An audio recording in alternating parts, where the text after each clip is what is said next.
Hola a todos los amantes de la historia, bienvenidos a mi canal. Hoy les traigo la vida de Juana de Arco. Ella sería una heroína francesa la cual tuvo varias visiones divinas. Juana lamentablemente tuvo que enfrentar un horrible final. Este video fue solicitado hace mucho tiempo por la suscriptora Jova López. Sin más demora, disfruta de su biografía.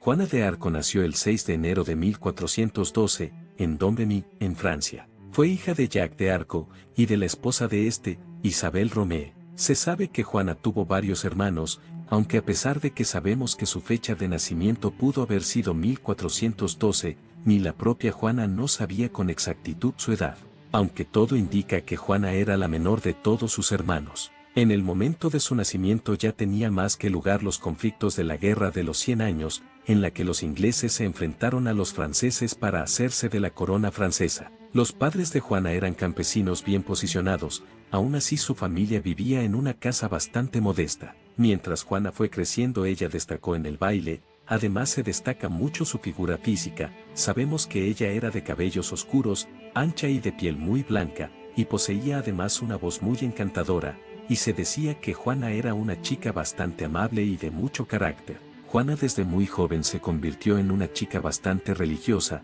además era amable, apoyó la caridad, brindándole ayuda a los más necesitados, ayudándolos lo máximo posible. Un día cuando tenía alrededor de 13 años recibió una revelación mientras estaba en el jardín de su casa. Juana comenzó a escuchar una voz, que creía fuertemente que era de Dios. Al inicio Juana sintió miedo por la impresión, aunque después Juana más calmada haría un voto de castidad como Dios quería. Después Juana escucharía varias voces que venían del Arcángel Miguel, Santa Catalina de Alejandría y Margarita de Antioquia. Juana iba al bosque para tener más acercamiento espiritual con las voces, las cuales le decían que ella debía hacer que fuera coronado el delfín Carlos de Francia y en liberar a Francia. Una vez Juana llegó a escaparse para cumplir una de estas misiones, pero siempre era descubierta y enviada de nuevo a su casa. Los padres de Juana temían el nuevo comportamiento de su hija, por lo que intentaron comprometerla y casarla, pero finalmente su compromiso se rompería y sería anulado. Juana un día abandonó su casa, ya que su misión era liderar a los franceses a la victoria sobre los ingleses y asegurarse de que el delfín Carlos fuera coronado. En 1428, se presentó en la oficina de Robert de Baudricourt, capitán de la guarnición de Vaucouleurs, una ciudad cercana, pidiendo que la llevaran ante el delfín. De Baudricourt se rió de ella al menos 2 veces antes de que ella lo convenciera de la seriedad de su misión. Según una versión de los hechos, Juana regresó a la oficina del capitán a principios de 1429 y pudo contarle una derrota francesa relacionada con el sitio de Orleans antes de que nadie pudiera saberlo, demostrando así sus poderes divinos. La otra versión afirma que Juana lo avergonzó al dirigirse a él en voz alta en público en una arenga sobre su falta de fe y su negativa a creer que Dios la había enviado para liberar Francia. Sea cual sea la verdad, Robert de Baudricourt y algunos de sus hombres escoltaron a Juana a Chinon para encontrarse con el delfín. Carlos VII había sido informado de la visita de Juana y decidió ponerla a prueba vistiéndose como uno de sus cortesanos y haciendo que uno de ellos se vistiera como el delfín. Si Juana era verdaderamente enviada por Dios, entonces ella reconocería al verdadero delfín. Cuando Juana entró en la asamblea, fue directamente a Carlos y se dirigió a él como el delfín, y cuando él protestó y trató de engañarla aún más, ella se mantuvo firme. Más tarde, en privado, se dice que lo convenció de su legitimidad diciéndole cosas que solo le había dicho a Dios en la oración. Aún así, el delfín tuvo que asegurarse de que Juana no fuera una bruja que intentaba hechizarlo, por lo que hizo que una asamblea de clérigos en Poitiers la examinara en cuanto a su ortodoxia y pureza. Fue declarada cristiana ortodoxa de buena reputación y se presentó nuevamente ante el delfín como la solución a sus problemas en Orleans. Durante años, en Francia circulaban profecías según las cuales una doncella con armadura surgiría de la región de Lorena para salvar al reino, y Juana cumplió esa profecía al viajar con el ejército a Orleans con todo el equipo de batalla. Juana partió con una armadura, como si fuera un soldado. Aunque hasta ese momento no había tenido nada que ver con la guerra y nunca había participado en un solo enfrentamiento militar, la profecía se apoderó de ella con tanta fuerza que fue recibida en la ciudad como una heroína. Los ingleses llevaron a cabo el asedio de tal manera que a varios intervalos se abrían brechas en la ciudad que podían cerrarse rápidamente cuando era necesario. Juana y sus fuerzas pudieron entrar en la ciudad a través de una de ellas, en el río Loira, a unas pocas millas al este de Orleans. El asedio de Orleans llevaba ya 5 meses en marcha y los franceses no habían encontrado la manera de levantarlo. Los estudiosos siguen debatiendo la importancia de Juana de Arco en el levantamiento del asedio, citando que en mayo de 1429 se emplearon tácticas nuevas que no se habían intentado antes y que los defensores estaban abiertos a nuevas posibilidades, por lo que, según este razonamiento, la presencia de Juana en Orleans puede no haber tenido tanto impacto como afirma la leyenda. Sin embargo, este razonamiento es engañoso, ya que se podría argumentar que la llegada de Juana a Orleans, aparentemente el cumplimiento de una profecía, inspiró el cambio de táctica y la repentina creencia en la posibilidad de la victoria. Orleans era una ciudad fundamental y de inmensa importancia táctica y simbólica para ambos bandos en el conflicto. Si la ciudad caía, lo más probable es que los franceses perdieran la guerra. Juana asumió inmediatamente su papel de heroína, saludando personalmente a los ciudadanos de Orleans y recorriendo su ciudad a diario para animarlos, inspirarlos y entregarles alimentos y suministros. Los hombres a cargo de la defensa de la ciudad intentaban sistemáticamente impedirle que participara en los consejos de guerra, pero ella no se dejaba disuadir y, si no podía participar, al menos podía escuchar. En repetidas ocasiones, Juana pidió que se tomaran medidas directas contra puntos clave de la línea inglesa y fue ignorada, pero continuó sugiriendo con paciencia cursos de acción y yendo entre la gente para animarla y levantarle el ánimo. Reunió a las tropas y las dirigió en un asalto a la posición inglesa de Saint-Cloud, que tuvo éxito y, al día siguiente, respaldada por una milicia de ciudadanos que había respondido a su inspiración, participó en otro enfrentamiento que rompió aún más el asedio. Juana resultó herida en el pecho en estos enfrentamientos, pero aún así perseveró y llevó su estandarte, inspirando a otros a seguir luchando. El asedio de Orleans se levantó 9 días después de su llegada. Juana se puso inmediatamente a trabajar en una campaña que allanaría el camino para que el delfín Carlos fuera coronado en Reims, pero se encontró con oposición y objeciones continuas. Reims estaba en manos de los aliados borgoñones de los ingleses, en lo profundo del corazón del territorio ocupado por los ingleses, y el plan de Juana de simplemente marchar sobre ella, protegida por la gracia y la fuerza de Dios, y tomar la tierra parecía una propuesta ingenua e imposible a los comandantes de las fuerzas francesas. La sabiduría predominante de la época dejaba claro que las mujeres tenían ciertas tareas que les había encomendado Dios y que los hombres tenían otras responsabilidades mucho más importantes,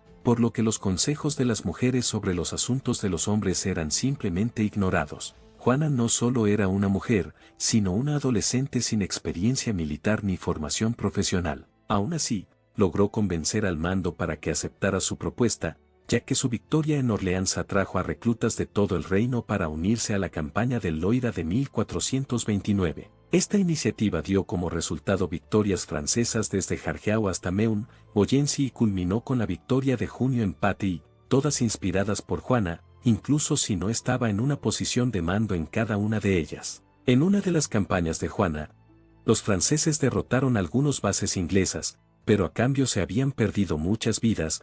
Juana lloró y se dejó caer de rodillas mientras veía a todos los muertos por la batalla y a los heridos. La campaña del Loira despejó la región de manera constante en una marcha hacia Reims. Los franceses tuvieron tanto éxito que los borgoñones de Reims rindieron la ciudad y abrieron sus puertas sin oposición y el delfín Carlos fue coronado rey de Francia en la catedral de Reims, de acuerdo con la tradición y con Juana de Arco a su lado, en julio de 1429. La gran escritora medieval francesa Christine de Pisan escribió su cuento de Juana de Arco para celebrar la liberación de Orleans, la primera obra literaria escrita en honor de Juana y la única escrita en vida de ella, y debió de estar muy contenta con la coronación del rey. Los registros de la época sugieren que los franceses estaban muy animados en todas partes, ya que parecía que las tornas finalmente habían cambiado y que, por fin, había una oportunidad de que Francia pudiera ganar la interminable guerra que para entonces ya llevaba casi un siglo en curso. Sin embargo, las esperanzas francesas se vieron empañadas cuando Juana fue capturada por los borgoñones en 1430 y vendida a sus enemigos ingleses, esto tras ser atrapada por 5 hombres. Juana fue llevada junto a otras 2 personas, una de ellas era su hermano. Juana durante su encarcelamiento tuvo la compañía de algunas damas para vigilarla. Juana se hizo gran amiga de estas mujeres. Juana fue retenida en la ciudad de Rouen, bajo control inglés, donde se celebró su juicio por herejía. Allí también la acusaron de vestirse como hombre, abandonar a su familia y ser nada leal a su rey. Juana estuvo en varios juicios donde la obligaron a vestir como hombre y llegaron a cuestionarle sobre si las voces que escuchaba eran reales, aunque Juana siempre se defendió. Juana debería haber estado recluida en una prisión eclesiástica donde la habrían atendido y vigilado mujeres, pero en cambio estuvo retenida en una cárcel secular, constantemente acosada y amenazada por guardias. El juicio, desde el principio, fue una farsa en la que varios clérigos se negaron inicialmente a participar hasta que las autoridades inglesas amenazaron sus vidas. Sin embargo, los que finalmente aceptaron participar no estaban nada contentos con ello. Si Juana decía la verdad, entonces los ingleses se habían equivocado a los ojos de Dios al continuar la guerra y el clero inglés se había equivocado al apoyarla. Juana tenía que ser declarada culpable, y sin embargo la evidencia de que Dios había dirigido sus victorias era irrefutable. Sin experiencia en liderazgo o asuntos militares, Juana había demostrado ser una estratega excepcional, ganando cada batalla en la que participó. Los jueces sabían que había sido examinada en cuanto a ortodoxia y pureza y que había sido declarada buena cristiana y virgen. Para condenarla, el tribunal tendría que engañarla para que confesara que había mentido acerca de sus visiones y que era culpable de herejía. Juana fue retenida en una prisión militar, encadenada incluso en su celda y maltratada por sus guardias, y llevada a la cárcel para ser interrogada por las mentes jurídicas más sofisticadas de su época. Algunos dijeron que Juana no era virgen, pero cuando hicieron las pruebas unas comadronas para confirmar, y descubrieron que Juana aún era virgen. Aún así algunas personas la culparon de haber cometido brujería y de estar ella hechizada. En uno de sus juicios Juana se encontraba muy enferma, e incluso llegó a tener vómitos y altas fiebres, por lo que varios se lo tomaron muy mal, creyendo que si estaba endemoniada, aunque también se dice que esta enfermedad puede haber sido provocada por las condiciones en las que estaba y que a por juzgar por los síntomas trataron de envenenarla, aunque sin éxito, ya que unos días después Juana se recuperó. También trataron de que Juana sintiera miedo al ver los objetos con los que se castigaban a los herejes, esperando que después de esto ella confesase, pero no lo lograron. En su lugar solo lograron hacer que ésta le orara a Dios. Tras esto Juana fue devuelta a su celda y se descartó torturarla. Después llevaron a Juana a un cementerio donde le hicieron creer que sería quemada viva, por lo que Juana aceptó los cargos, aunque se dice que solamente los aceptó por el miedo que sentía de ser quemada. Debido a esta declaración ya se está escribiendo el final de Juana. Juana se retractó de su afirmación y fue condenada a muerte según la ley eclesiástica por hereje según las transcripciones de su juicio. Se defendió hábilmente, especialmente en el momento en que los jueces intentaron engañarla preguntándole si creía que estaba en estado de gracia. Como la iglesia afirmaba que no se podía saber si uno estaba en estado de gracia, si Juana respondía que sí, sería una hereje y si respondía que no, se estaría confesando culpable de no estar en gracia de Dios y, por lo tanto, sus visiones quedarían invalidadas. Juana escapó de la trampa respondiendo simplemente, si no lo estoy, que Dios me ponga allí, si lo estoy, que Dios me mantenga allí. Juana fue quemada en la hoguera en Rouen. Ella antes de morir le rezó a Dios y pidió perdón por las personas que estaban allí presentes, y pidió una cruz de madera, la cual le negaron, aunque se dice que un soldado conmovido por lo que decía Juana, le entregó una cruz hecha de ramas finas y sujetadas por una tela. Juana le agradeció por aquello, y pegó la cruz en su pecho. Después Juana fue enredada para que no intentara escapar. Después de todo ello se encendió el fuego. Cuando el fuego comenzó a crecer Juana no murió, algo extraño, ya que frecuentemente las personas solían fallecer intoxicadas por el fuego.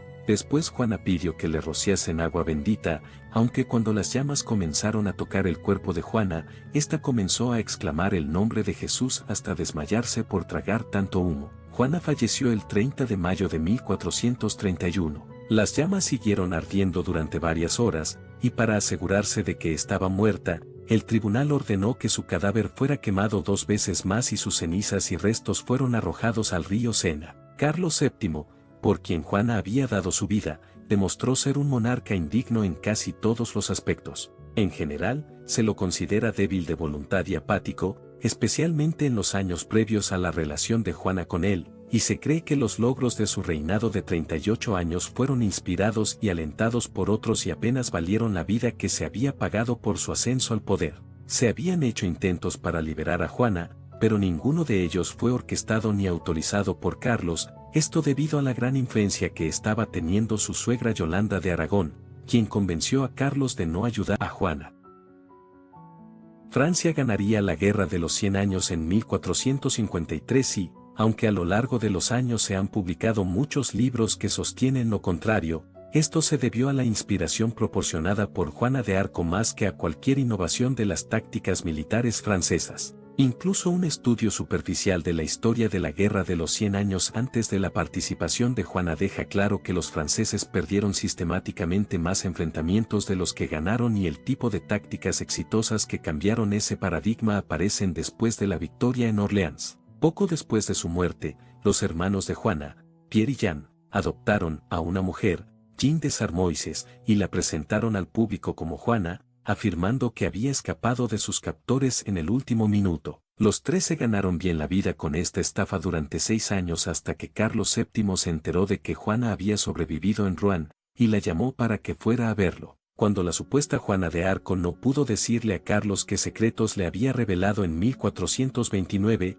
el fraude fue revelado. Sin embargo, no hubo consecuencias legales y los hermanos, que habían sido ennoblecidos por la corona en 1429 junto con todos los miembros de la familia de Juana después de Orleans, continuaron prosperando. Se cree que el padre de Juana murió de pena poco después de la ejecución de su hija, pero los registros indican que vivió hasta 1440. La madre de Juana solicitó continuamente a las autoridades que revocaran la condena, lo que finalmente se produjo en 1456. La condena de Juana fue declarada inválida y se la proclamó mártir por la causa francesa, aunque los eruditos y expertos de la actualidad han intentado justificar sus visiones como una enfermedad mental. Juana de Arco sigue inspirando a la gente en la actualidad, como lo hizo en su propia época, y debido a sus conexiones divinas, en el siglo XX fue canonizada como santa, convirtiéndose en la santa patrona de Francia.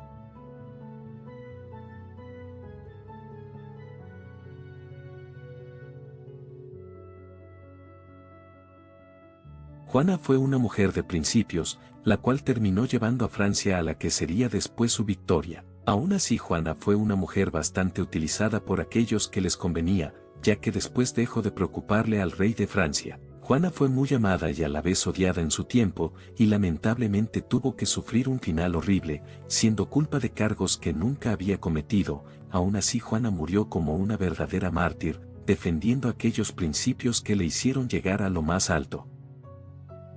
Y bueno gente, espero que les haya gustado este video, nos vemos en un próximo video y adiós.